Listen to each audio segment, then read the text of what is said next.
Assalamualaikum warahmatullahi wabarakatuh.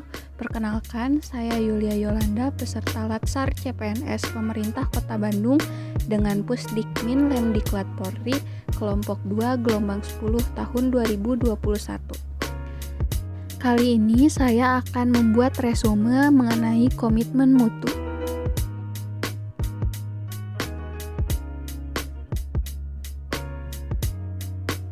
Komitmen adalah perjanjian yang diucapkan oleh individu maupun kelompok untuk melakukan suatu perbuatan.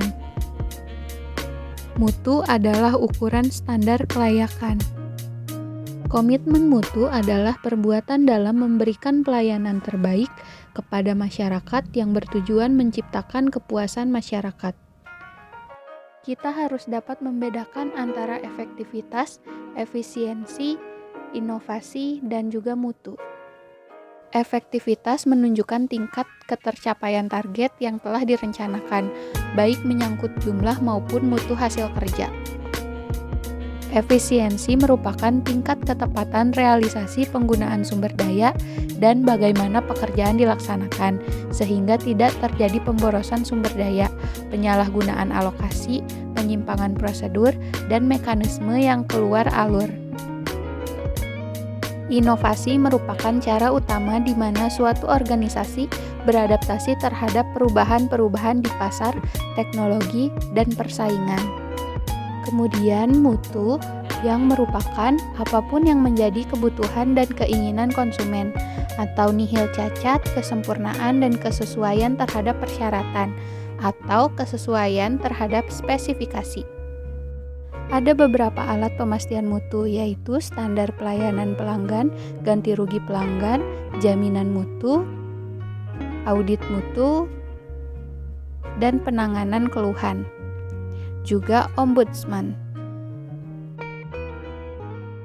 Hal yang perlu diperhatikan dalam menjaga komitmen mutu adalah tujuan, peran, prosedur, hubungan, dan kepemimpinan.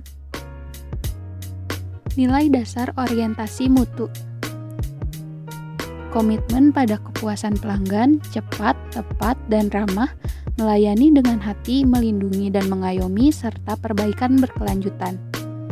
Faktor capaian produk yang pertama, raw input, standar versus controlling, work culture, innovation, dan yang terakhir, market demand.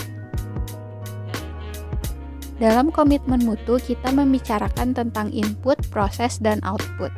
Input yaitu bahan baku, sarana, prasarana, atau input lingkungan.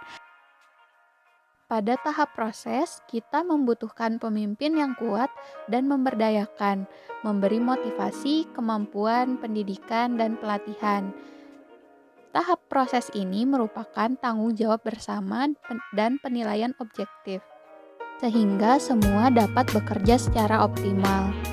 Lalu outputnya adalah produktivitas meningkat.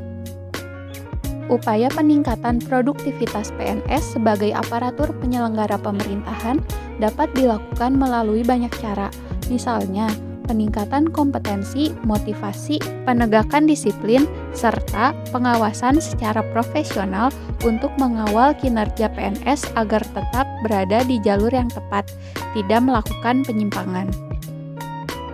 Membangun komitmen mutu dalam penyelenggaraan pemerintahan.